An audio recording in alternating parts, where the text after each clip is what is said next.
सबसे पहले प्रेम शुक्ला जी आपके पास आते हुए, देखिए ये अधिकार तो आम आदमी पार्टी को है ना कि वो चुने कि उसका अगला मुख्यमंत्री का उम्मीदवार कौन होगा, चेहरा कौन होगा। उन्होंने अरविंद केजरीवाल को चुना है, फिर किस आधार पर प्रवेश वर्मा कह रहे हैं कि नहीं वो नहीं बन सकते हैं सीएम? और दूसरा, उनका कहना है कि चुनाव आयोग एक बार फिर पक्षपातपूर्ण रवैया अपनाकर प्रवेश वर्मा का साथ दे रहा है। वो आरोप लगा रहे हैं कि वो पैसे, जूते, कंबल, साड़ी और भी न जाने क्या क्या बांट रहे हैं। जवाब दीजिए दोनों प्रश्नों पर प्रेम जी। देखिए, ये निश्चित तौर पर उनको अपना प्रत्याशी तय करने का अधिकार है, लेकिन ये संवैधानिक और वैधानिक जो व्यवस्था है उसका अनुपालन करना भी उनका दायित्व है।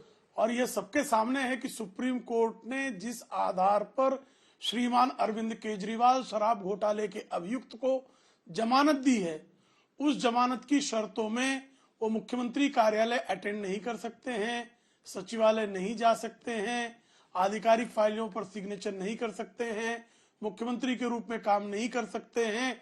इसलिए लंबे समय तक, जबकि दिल्ली के हाईकोर्ट के एक्टिंग चीफ जस्टिस कह रहे थे कि निर्लज्जता की पराकाष्ठा है कि मुख्यमंत्री जेल में रहने के बावजूद त्याग पत्र देने के लिए तैयार नहीं है, जेल में रहकर भी श्रीमान अरविंद केजरीवाल इस लोकतांत्रिक व्यवस्था के, डॉक्टर बाबा साहब आंबेडकर समेत इस देश के संविधान निर्माताओं ने कल्पना भी नहीं की होगी, कोई ऐसा निर्लज्जता का प्रदर्शन करेगा कि जेल में जाने के बाद भी त्याग पत्र नहीं देगा। तो त्याग पत्र नहीं दिया था, लेकिन बाहर आने के बाद त्याग पत्र दिया क्यों? क्योंकि मुख्यमंत्री के रूप में वो कोई काम करने की स्थिति में, चूंकि सर्वोच्च न्यायालय के उनकी जमानत की शर्तें जो पेश की थी उसके अनुसार काम नहीं कर सकते थे। तो आज स्थिति कोई बदली नहीं है। ऐसा तो है नहीं कि 8 फरवरी के दिन स्थिति बदल जा रही है। तो ये बातें अगर प्रवेश वर्मा कह रहे हैं तो क्या गलत कह रहे हैं? अब दूसरा जो उनका आरोप है, किसी भी तरह की अगर किसी की निर्वाचन आयोग में शिकायत होती है, निर्वाचन आयोग प्राथमिकी दर्ज करेगा, उसकी जांच होगी, जांच के बाद उसका अभियोजन होगा, अभियोजन के बाद निर्णय होगा। ये कोई कंगारू कोर्ट थोड़े है केजरीवाल का कि आप अपने घर में बुला के स्वाति मालीवाल को ले दनादन पिटवा देंगे। इस तरह का आपराधिक कुकृत्य करने का काम आम आदमी पार्टी कर सकती है। एक संवैधानिक संस्था से इस तरह की किसी प्रकार की अपेक्षा नहीं हो सकती है। इस तरह के आपराधिक कृत्य केजरीवाल कर सकते हैं कि मुख्य सचिव को अपने घर में बुलवाएं और हमला करवा दें। अच्छा, ये पैसे, जूते, चादर बांट रहे हैं कि नहीं बांट रहे हैं? ये काम कर सकते हैं। प्रवेश वर्मा पैसे, जूते बांट रहे हैं कि नहीं बांट रहे हैं? वो तो जांच के दायरे में है। जांच के दायरे में है, दूध का दूध, पानी का पानी हो जाएगा। आपको निर्वाचन आयोग और भारत की विधिक और जांच एजेंसियों पर केजरीवाल को अविश्वास हो सकता है, अंजना जी को अविश्वास होने का कोई कारण ही नहीं है। जैस्मिन शाह, अब आप मोर्चा संभालिए। क्या आप लोग इस चुनाव में अरविंद केजरीवाल को सीएम का चेहरा बनाकर एक बार फिर जनता की आंखों में धूल झोंक रहे हैं? मैं सीधा इसलिए पूछ रही हूं क्योंकि मेरे पास हाथ में वो ऑर्डर है, और ये फैसला, मतलब जो ऑर्डर है कोर्ट का, जब इंटरिम बेल दी गई थी अरविंद केजरीवाल को 10 मई 2024 को, तो उसमें साफ लिखा है 50,000 का श्योरिटी बॉन्ड देना है उनको। He shall not visit the office of the chief minister and the Delhi secretariat. वो मुख्यमंत्री के दफ्तर और सेक्रेटेरिएट में नहीं जा सकते हैं।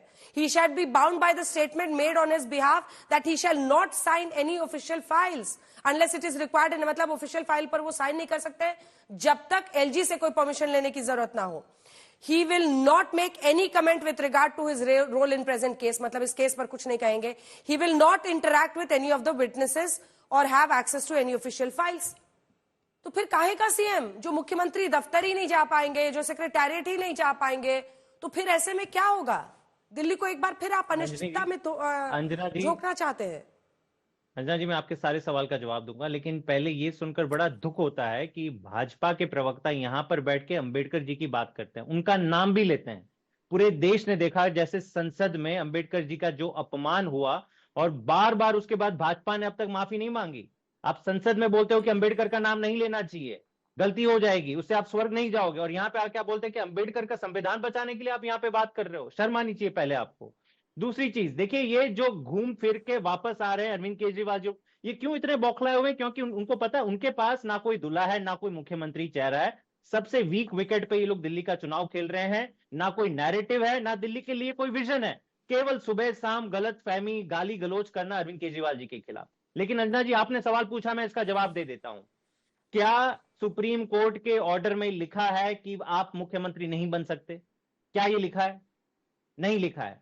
सुप्रीम कोर्ट ने ऐसी कोई बाधा नहीं डाली कि वो फिर से मुख्यमंत्री नहीं बन सकते। दूसरी चीज, सुप्रीम कोर्ट ने साफ लिखा है कि वो सारी फाइलें जो मुख्यमंत्री से होते हुए एलजी तक जाती है, वो सारी फाइल पे ये साइन कर सकते हैं। आपको भी पता है कि दिल्ली में जो सिस्टम है, मुख्यमंत्री का हर फैसला जाता है एलजी के पास अप्रूवल के लिए।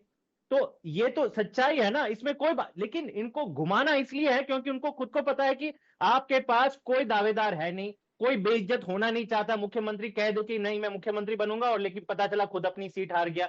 अब तक तो आपके सारे कैंडिडेट्स भी घोषित नहीं हुए हैं। तो सुबह शाम आपको बस यही करना है कि गलतफहमी फैलाओ, नफरत की बात करो, गाली गलौज दो। लेकिन जो ये इलेक्शन कमीशन वाला मुद्दा है जो आपने इनसे पूछा, ये देख लीजिए अन्ना जी कि इनकी साफ नीयत। मैं इनसे पहले एक कहीं पे शो पे था और इनके एक साथी थे, वो तो ये भी कह रहे कि नहीं जी साड़ी बांट रहे हैं, क्या गलत कर रहे हैं, हम पैसा बांटेंगे, साड़ी बांटेंगे, जूते बांटेंगे, आपको जो करना है कर लो।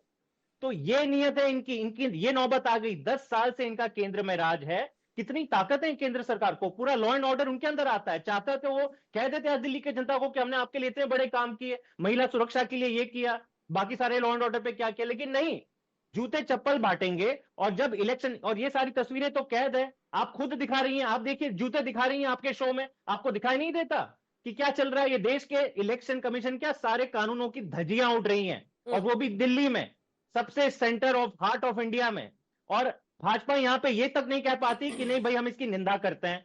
ये दिखाता है कि ये कितने गंदी राजनीति पे उतर आए हैं। इनको जनता की कोई पड़ी नहीं है, जनता के हित की नहीं पड़ी है।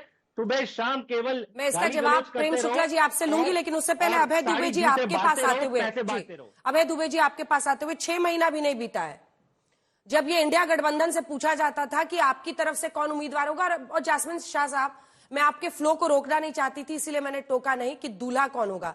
मुझे लगता है कि दूल्हा कौन, ये किसी भी पद के लिए भारतीय लोकतंत्र में बोलने की आदत खत्म करनी चाहिए। आज भी दिल्ली की मुख्यमंत्री एक महिला है, और दूल्हा ही कोई हो सकता है, दूल्हा कौन, ये सब बोलना हमें बंद करना चाहिए। मुख्यमंत्री का चेहरा का मतलब था चेहरा कौन। हाँ, मैं समझ गई, मैं हर पार्टी के लिए कह रही हूँ, ये स्पेसिफिक नहीं है। कई लोग बोलते हैं, सबको ये बोलना रोकना चाहिए। दूल्हा ढूंढने के लिए नहीं निकलता है कोई लोकतंत्र में। मुख्यमंत्री का चेहरा, प्रधानमंत्री का चेहरे की बात होनी चाहिए। वापस आते हुए, आप लोग पूछते थे अभय जी कि कौन है, जब हम लोग पूछते थे कि कौन है इंडिया गठबंधन की तरफ से चेहरा, तो आप लोग कहते थे ये सवाल बेमानी है। आज बीजेपी से पूछा जा रहा है कि उसका चेहरा कौन है, लेकिन आप लोग रेस में भी है या नहीं है।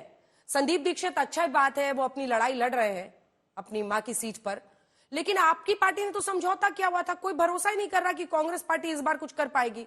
अभी भी माना जा रहा है कि एंटी बीजेपी वोट सारे की सारी आम आदमी पार्टी की तरफ जा रही हैं। अभय जी। अंजना जी, देखिए पहले तो संक्षिप्त में इसका उत्तर दे दूं। जो बारात में चल रहा है आदमी डिनर डकारने के लिए, जिसको हक भी नहीं घोड़े पे बैठने का, वो पूछ रहा है दूल्हा कौन है। खैर, आज मैं एक गंभीर विषय पर आपसे बात करना चाहता हूं। अभी इमरान मसूद जी की पत्रकार वार्ता हुई है, जो सैफ अली खान जी के मुद्दे पर आपने बात अभी शो में दिखाई थी। मैं केजरीवाल जी आग्रह पूर्वक पूछना चाहता हूं, 10-11 साल बाद मुसलमानों की याद आई आपको, और आई भी तो किसकी? आम आदमी पार्टी को, खास मुसलमानों की, बंबई के, दिल्ली के याद नहीं आई। सलमान खान, बाबा सिद्दीकी, सैफ अली। हां, अपराधियों की सरपरस्ती है भारतीय जनता पार्टी की सत्ता को, लेकिन आप कहां थे उस समय जब दक्षिण दिल्ली में दंगा हुआ, जब त्राहिमाम कर रहे थे मुसलमान, आकर बैठ जाते दिल्ली में सड़कों पर, दोनों समुदाय के साथ समन्वय स्थापित करते। आप तो मुख्यमंत्री थे तब। क्या हुआ आपको? बिल्किस बानो, दुर्दांत जो बलात्कारी थे, उनको छोड़ा गया, माला पहनाई गई। मनीष सिसोदिया ने मुंह फेर लिया, बोलने से भी बचते रहे। जब मरकज में ताला लग रहा था तब कहां थे आप, बताइए।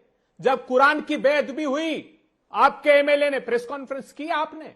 तो आज सिर्फ मुसलमान वोटों के लिए आए और आम आदमी पार्टी ने एलिट क्लास के लिए प्रेस कॉन्फ्रेंस की। ये दिल्ली की जनता अच्छी तरह से जानती। एक जूते और सोने की चेन बांटने का आरोप है, तो आपने दिल्ली का चेन छीन लिया केजरीवाल जी। उन बुनियादी सवालों का जवाब कौन देगा? क्या शपथ ली थी आपने? आपने कहा था कि मैं यमुना साफ नहीं कर पाया तो मुझे वोट मत दीजिएगा। शराब घोटाले पर तो 1900 आपने करोड़ क्लीन रुपए चिट का दे दी स्कैम थी हुआ। अभय दुबे जी। आज जमुना में आपने जैसे दिल्ली में समझौता किया चुनावों नहीं, में, नहीं, आपने शराब घोटाले में क्लीन चिट दे दी। आपने जैसे समझौता किया आपने क्लीन चिट दे अंजना दी। जी एक मिनट, एक बात साफ कर दूं। अंजना जी, आपके शो में आपने कई बार ये बात कही कि सबसे पहली शिकायत कांग्रेस पार्टी ने की थी। सवाल इस बात का नहीं था, लेकिन जो कैग की रिपोर्ट पड़ी तो हमारी आंखें खुली रह गई।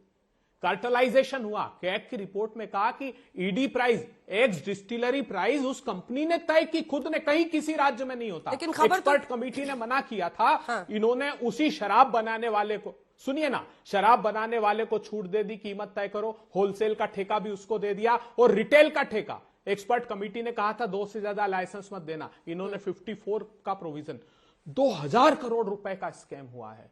50 करोड़ रुपए का शीश महल बना लिया। एक ने 467 करोड़ रुपए का। प्रधानमंत्री जी, क्या वादा करके आए थे आप लोग? आपके राजमहल में टनल भी है और एक इधर 16-16 लाख की कालीन बिछा रहे हैं। ऐश्वर्य का आडंबर देखो, जो मफलर बांधकर टूटी चप्पल के केजरीवाल शीश महल के लाल हो गए।